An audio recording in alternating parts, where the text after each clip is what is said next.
Allan J. Alonzo Wind.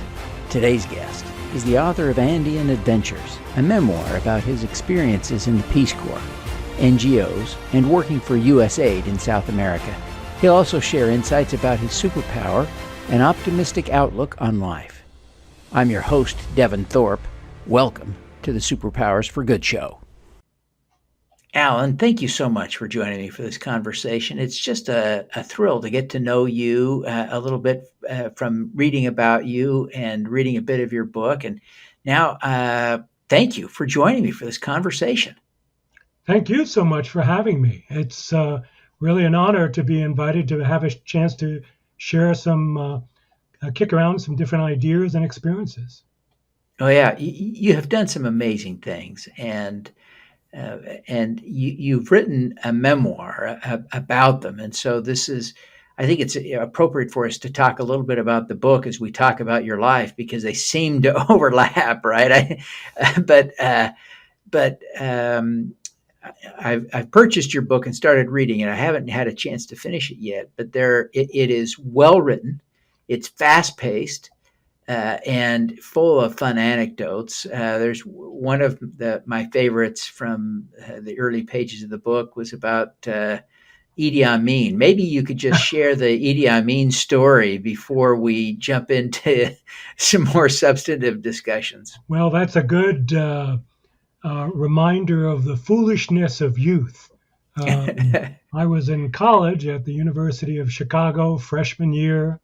A bunch of friends and I all getting alcoholically impaired, as the case may be. And somehow we got to the idea of prank phone calls, and we made a phone call. I'm not sure I remember exactly where we were calling at this time, but I picked up the receiver and proceeded to try to put on some sort of horrible, phony East African accent, saying, this is Idi Amin, and I come from Uganda.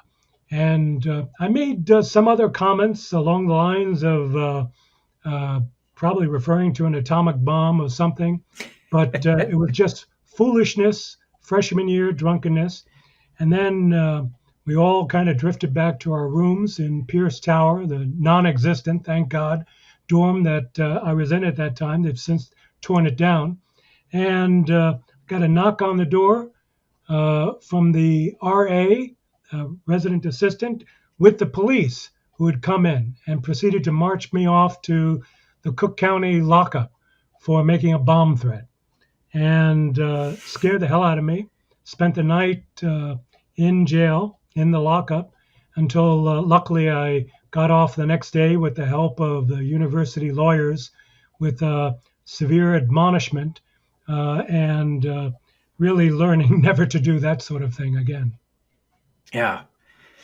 Yeah, I guess that is one of those things you put under the heading of lesson learned, right? But let's jump forward. To the pinnacle of your career really ended up at USAID, the U.S. Agency for International Development, where you played a senior role. Tell us about some of the highlights of your time there. Well, I think that probably there are a number of important highlights. It's the kind of thing where when someone asks you, what's your favorite country, and you end up getting stumped because each country that you serve in really brings very special moments and reminders and nostalgia as you look back over time. And I did spend most of my career overseas in a range of countries between Latin America, Africa, and Southwest Asia. But probably what the time that most remains with us in terms of fondness and appreciation is the last assignment in South Africa, a remarkable country of tremendous diversity that many people don't realize that, they may know something of the history of apartheid in South Africa, but be unaware of the fact that it's not just a white-black thing, but in fact, South Africa is such a multiracial environment with 11 or 12 different official languages. And my family and I had deep friendships and deep affection in many places that we had a chance to visit and get to know in South Africa. Your daughter lives there now, so this isn't just a passing thing. In some ways, this is a current connection that you maintain to South That's Africa, true. right? She got married to a South African. And in fact, she did leave in last summer with her husband to go to Europe because he got a new job in Europe. But they ended up returning to South Africa to spend the holidays, and they're there now. And from what I understand, both of them have unfortunately had their own experiences with COVID while being there. Yeah, and I don't mean to out you, but you're just recovering from your own case of COVID, isn't that right? Indeed. And forgive me for the hoarse voice and all that. I had a fairly mild case, but sure enough, despite trying to take care all through the pandemic, post New Year's Eve celebrations in South Carolina and all this tripped me up. But luckily, my wife, as well as the friends that we were staying with, came back negative.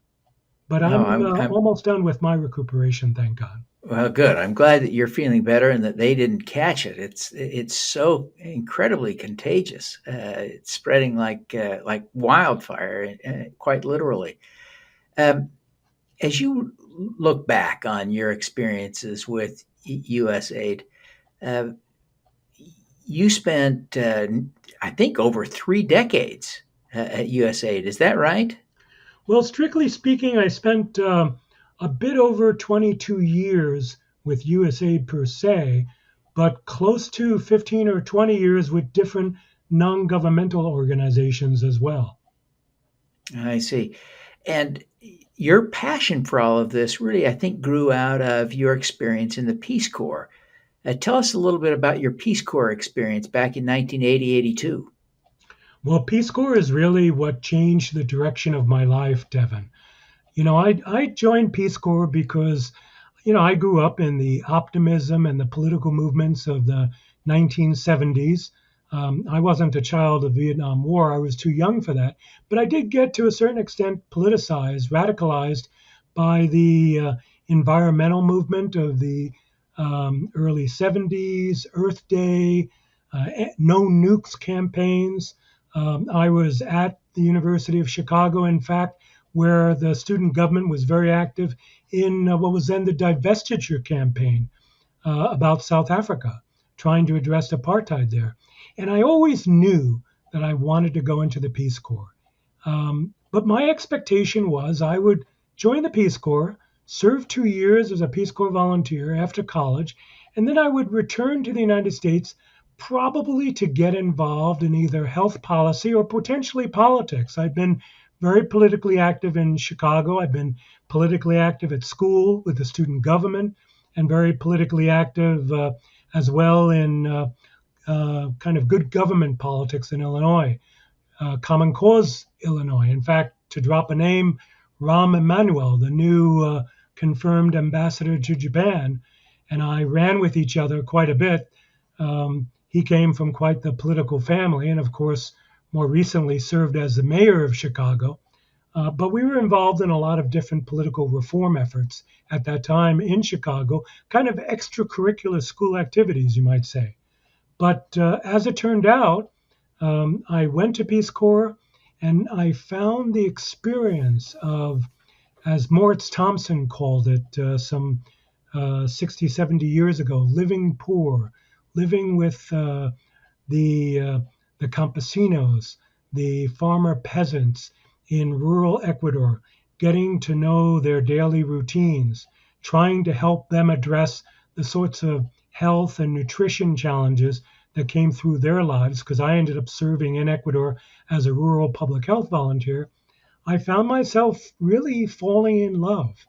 And sure enough, I came to be known for different reasons by the Minister of Health of Ecuador at that time, who asked me to stay on.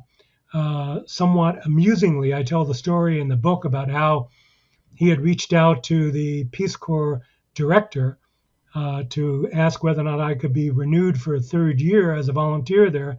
And the then Peace Corps director, who considered me to be a little bit of a thorn in his side and perhaps a little bit of a volunteer activist as well, basically responded, how shall I say politely, NFW, if you get my drift. And so the response of the Minister of Health was say, well, okay, that's fine. And the Minister of Health, Dr. Luis Trevino, proceeded to contact an important nonprofit private volunteer organization in Ecuador, Plan International, what was then known as Foster Parents Plan, to encourage them to pick me up as a local hire so that I would stay on. I was asked by Plan to stay on, and I thought, okay, I'll do this for a little bit longer after my Peace Corps service. But really, I never went back. I had, in fact, joked a bit, Devin, at the time of my going into Peace Corps, because I'd been politically involved, as I said, that, if Ronald Reagan got elected in 1980, when I was in Ecuador, I wouldn't come back until he was out of office. Well, I didn't really return to the States until perhaps middle of Bush 1's term. So it really became a very strong vocation and a sense of commitment. Wow, I guess so. You invested a decade in that. As you reflect on this, and you have for your book, what are the key messages that you share in terms of lessons learned, insights gained?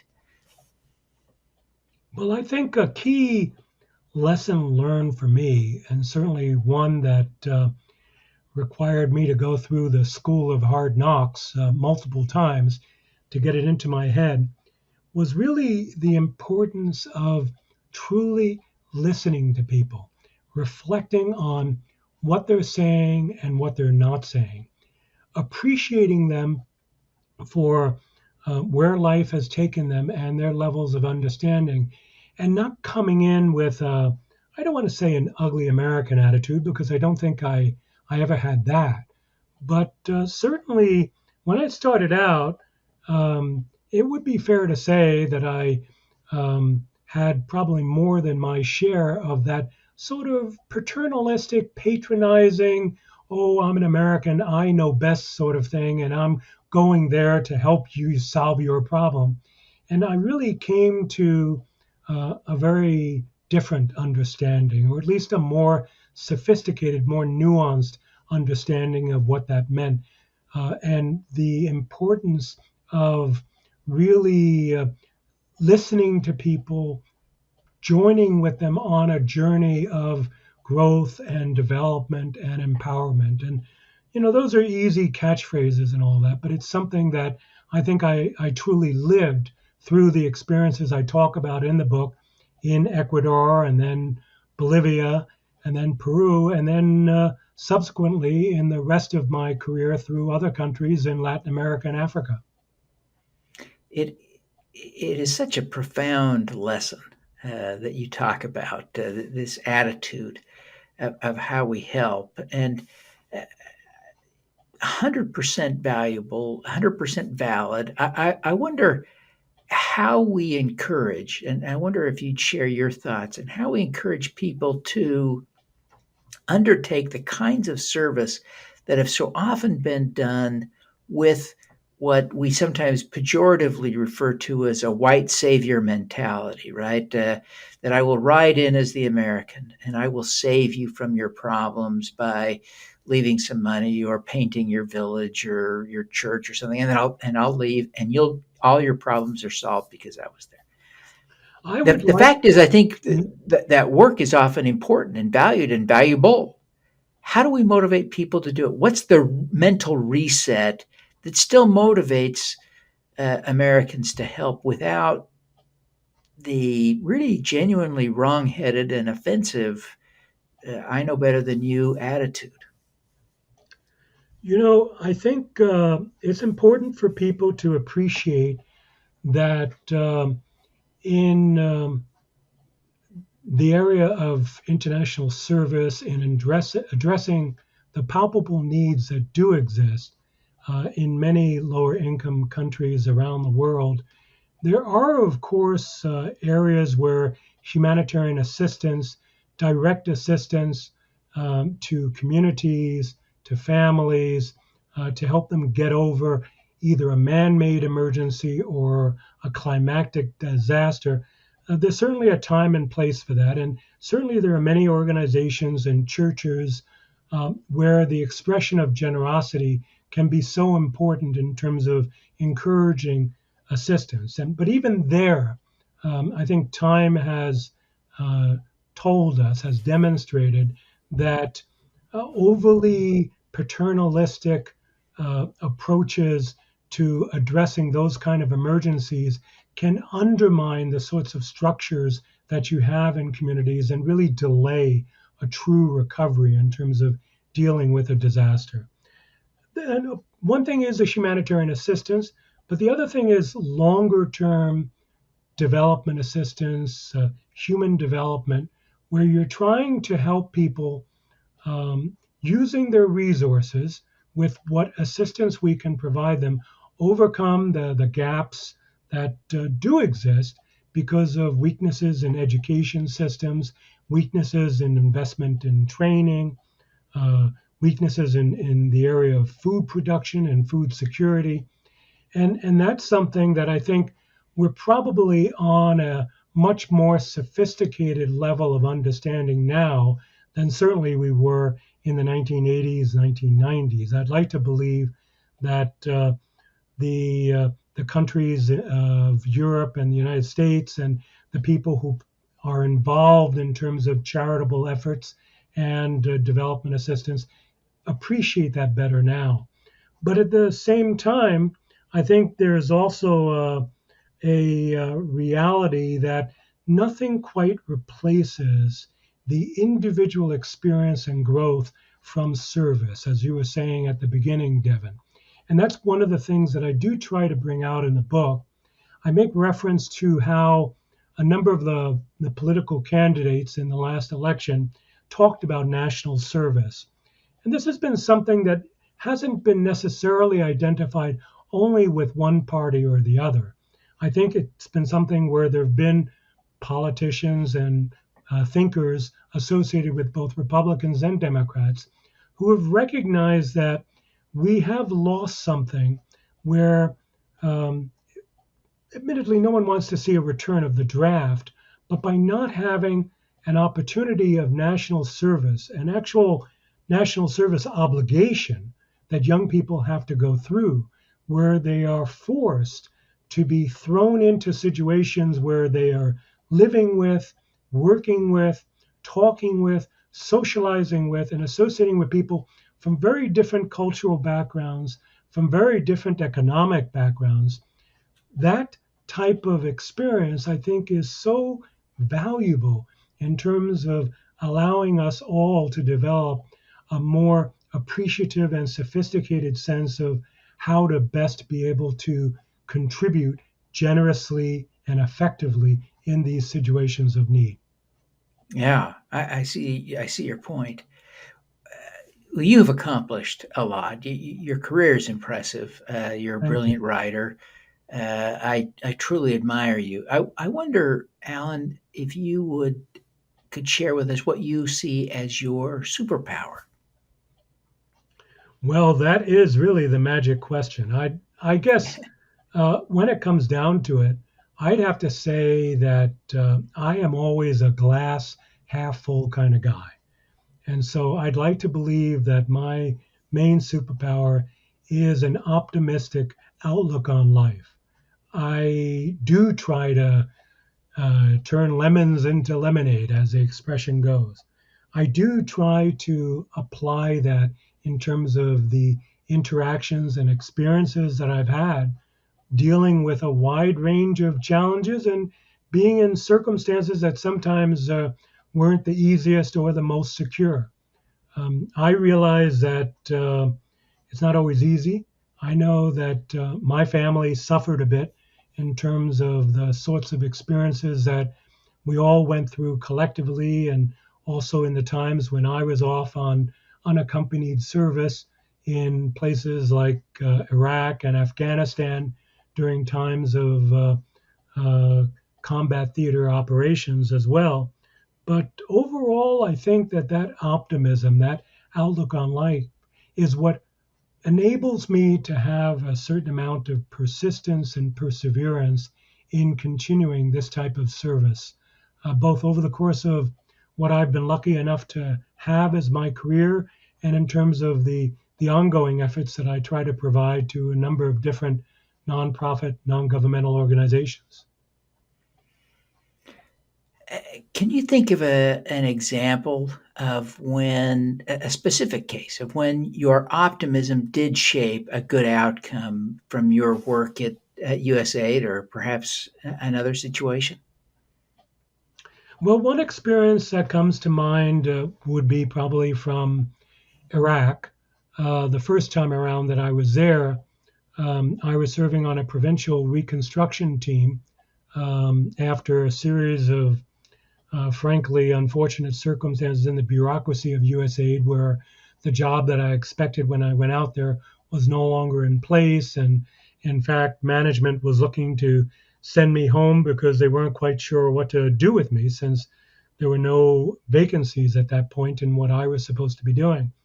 And then, somewhat miraculously, I found out about an opportunity to serve in Salahadin. Someone was leaving.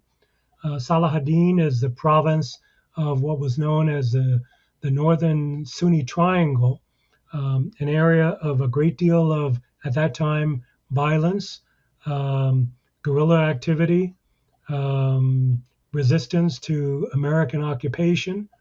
Um, and yet, in my initial contacts with people, I found a remarkable warmth and appreciation coming to me from American military leaders in that province, because Salahadin, Tikrit in particular, is where this major air base was located, Spiker Air Base.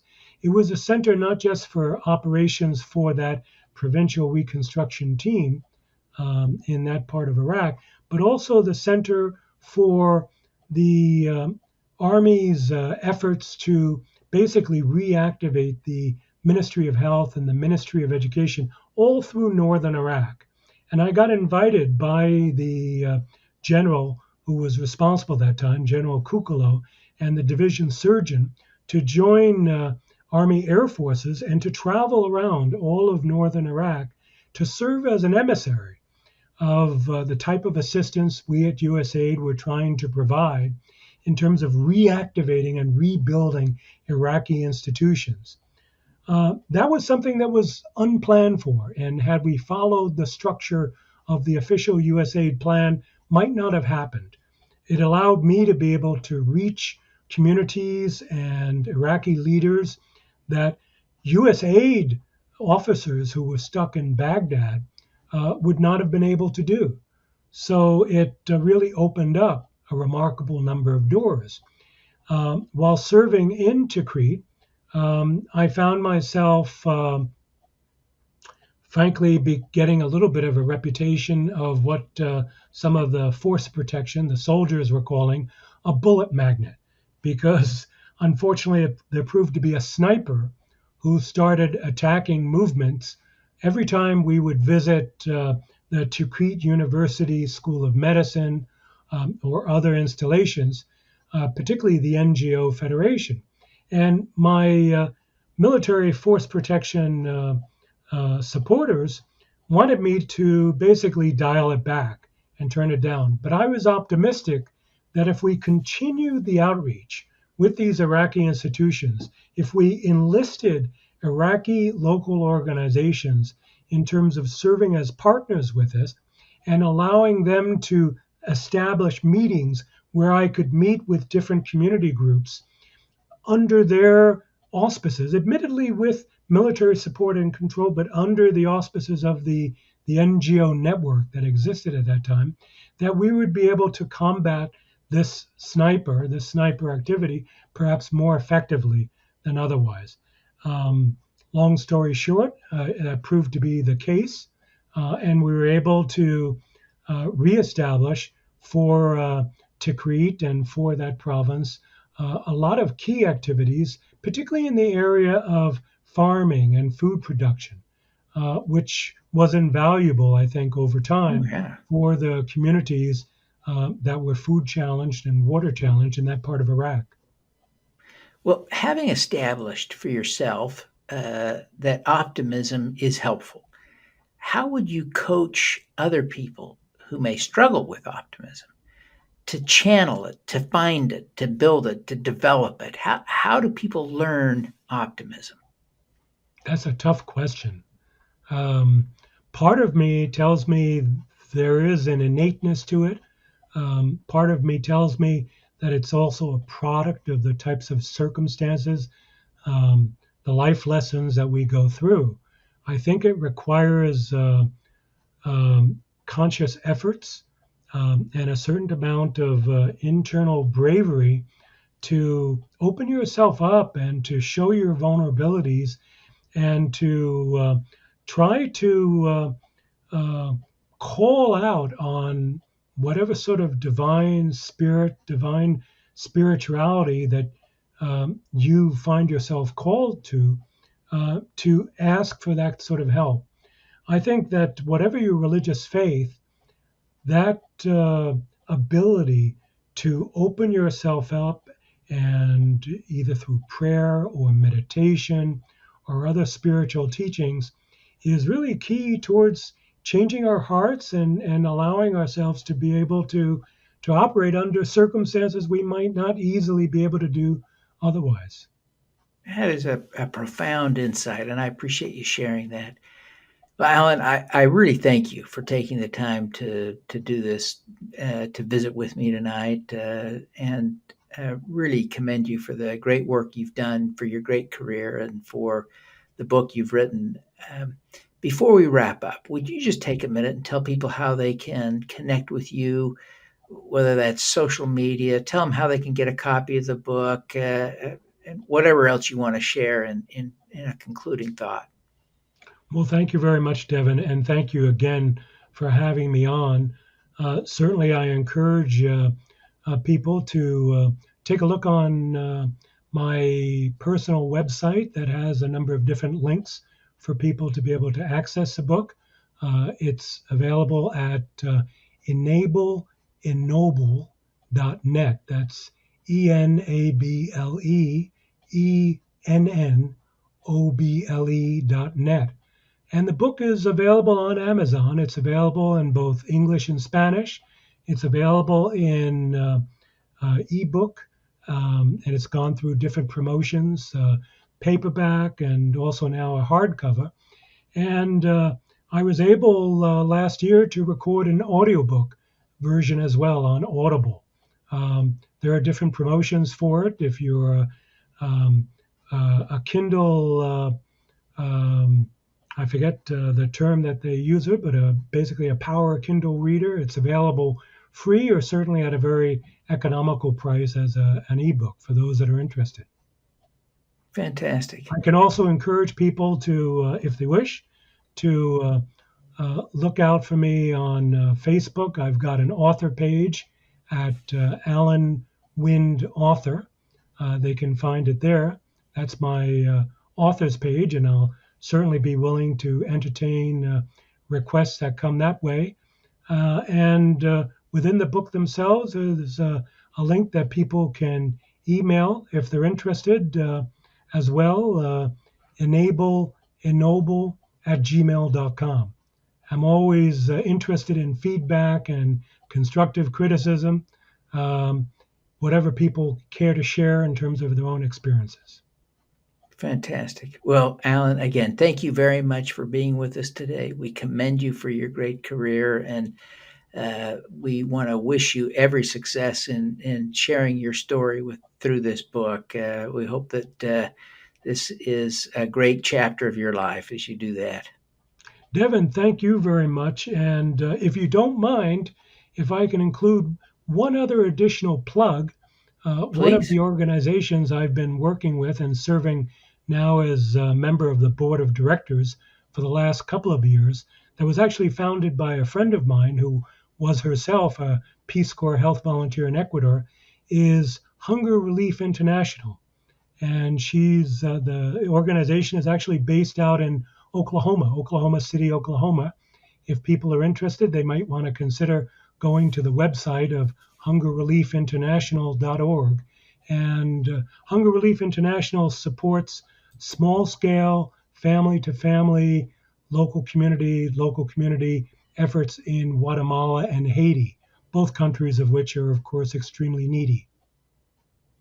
Fantastic. That's great work. Having visited both countries, I can certainly agree. Those are countries that need our help, and I commend you for supporting her efforts to lead support for those countries, because they certainly need them.